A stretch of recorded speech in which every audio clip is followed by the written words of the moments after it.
Empires collapse, heroes fade, but Megatron, he endures. Across every universe, no matter how many times he falls, his hunger survives. Stronger, darker, more ruthless than ever. You can shatter his armies, but you will never kill the idea of Megatron. The question has never been if Megatron will return.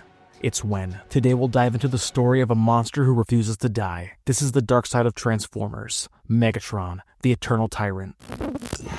To understand the rise of Megatron, we have to start at the beginning, before the tyranny, before the conquest, when he was just a name in the Energon mines. Because no tyrant is born.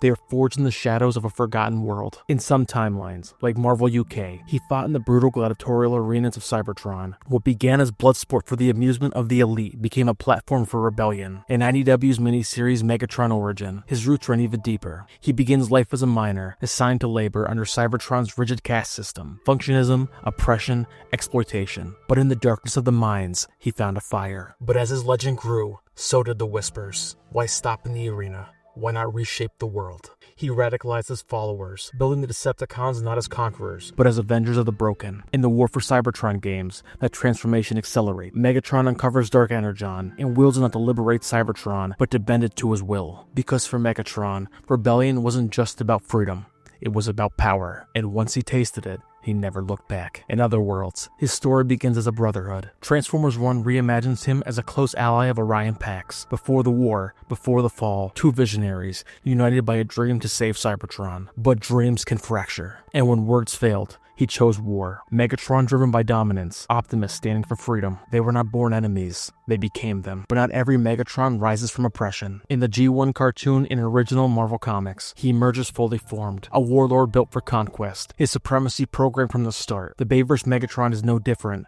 High Lord of Cybertron, General of the Fallen. His war's ancient, cosmic, apocalyptic. These versions don't fight for freedom, they fight for domination over the spark. Across timelines, the details shift, but the results are the same. Revolution becomes tyranny, justice becomes conquest, hope becomes fear. Whether he rose from the dirt or was born for the throne, one truth remains: Megatron always rises. From caste, from control, from the chains of a corrupt Cybertron. But freedom has a price, and in Megatron's hands, that price is conquest. In the pages of the IDW continuity, his early speeches ignite sparks of hope. But as the war drags on, those ideals collapse. His revolution twists into totalitarian rule, peace through tyranny. Elsewhere, in the War for Cybertron games, Megatron unearths the forbidden power of Dark Energon. He uses it not to uplift Cybertron, but to corrupt its very core, turning the planet into an extension of his will. On screen in Transformers Prime, Megatron plunges deeper into darkness. He reanimates the dead, commands Tyrants, and forges uneasy pacts with primordial forces like Unicron, not to serve, but to use. And in the Bayverse, we see Megatron as a walking apocalypse. He allies with ancient gods, hunts the Allspark, and tears through Earth in a bid to control the cosmos. Across every universe, the details may change, but the truth remains. Megatron doesn't conquer to liberate. He conquers because power became his truth. His rebellion may have started as a spark of hope, but it burned into an inferno of tyranny. No peace, no retreat, only conquest. As the Decepticon war machine moved across Cybertron and beyond, it became more ruthless. In Transformers Animated, he plots from exile, cold, calculating, and always 10 moves ahead. But in Transformers Prime, subtlety is cast aside. Megatron becomes a warlord of attrition and terror. The Bayverse takes brutality even further. Megatron forges unholy alliances, crushes cities, and wages war for relics that could unmake worlds. Across all timelines, the battlefield is never a means to an end. It is the end. Because for Megatron, war isn't a tool, it's a religion. He doesn't want victory, he wants dominance. Total, eternal, absolute. To Megatron, peace isn't the opposite of war. Peace is what's left behind after everything has been conquered. Power, once seized, demands sacrifice. For all his cunning, for all his brutality, there's one thing that Megatron could never conquer: himself. The beginning, his war cry echoed with the promise of freedom, but over time, even Megatron lost sight of his cause. In the IDW continuity, the poet of revolution becomes a paranoid despot. His speeches turn to orders, his dream warps into doctrine. We see the same erosion in Transformers Prime. One by one, Megatron's most trusted lieutenants abandon him. The rebellion implodes, because Megatron didn't just lose his followers, he lost himself. Across the multiverse, Megatron falls again and again. In G1, he's cast into the void, only to return as Galvatron, unstable, volatile, more dangerous than ever. In the Bayverse, he dies, resurrects, evolves, and returns again, dragging ruin behind him every time. Even when IDW Megatron seeks redemption, when he lays down his fusion cannon and joins the Autobots, the scars of his reign cannot be erased. That's Megatron's most terrifying truth. Even when his body fails, his ideology will survive. In the aftermath of the IDW continuity, his creed inspires splinter groups, violent uprisings, and new tyrants. Within the aligned continuity,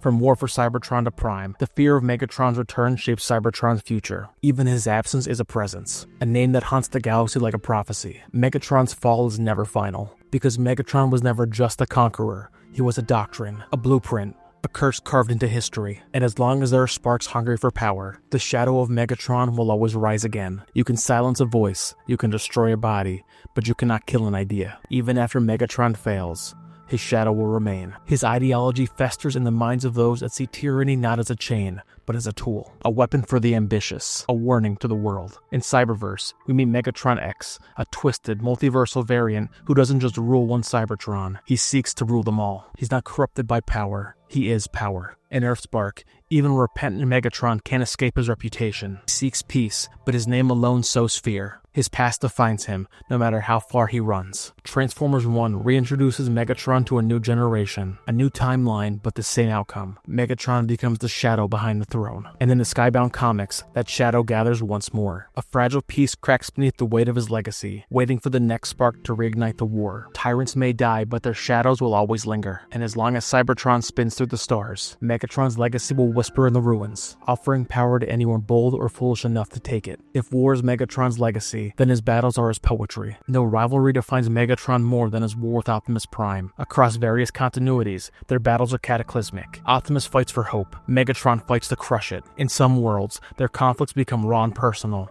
Two brothers, once allies, now locked in a cycle of betrayal and fury. Because this isn't just about good versus evil, it's a war between two futures, and Megatron will stop at nothing to make his real. Megatron's greatest battles aren't just about victory, they're about impact, about what's left behind, the heroes he breaks, the worlds he burns. Because for Megatron, war is not a means to an end, it is the end. A declaration carved into the galaxy itself. Megatron will fight, and through war, he will endure. Megatron is not just a warlord, not merely a villain. He is a force of nature, an idea made metal. Across every universe, in every timeline, no matter how many times he's defeated, Megatron returns, scarred, rebuilt, reborn. Because Megatron is more than just an agent of conquest. He's the hunger for power that turns hope into ruin, the spark of rebellion twisted into tyranny. You can destroy his empire, scatter his armies, but as long as there is oppression, as long as there's fear, as long as there's ambition in the spark of any Cybertronian, Megatron will rise again. Not just in body, but in ideology, in echoes, in nightmares. He is the tyrant who never dies. He is the shadow that endures. He is Megatron. If you enjoyed this deep dive into the dark side of Transformers, let me know down in the comments below, what's your favorite version of Megatron? Thanks for watching, and as always, stay handsome.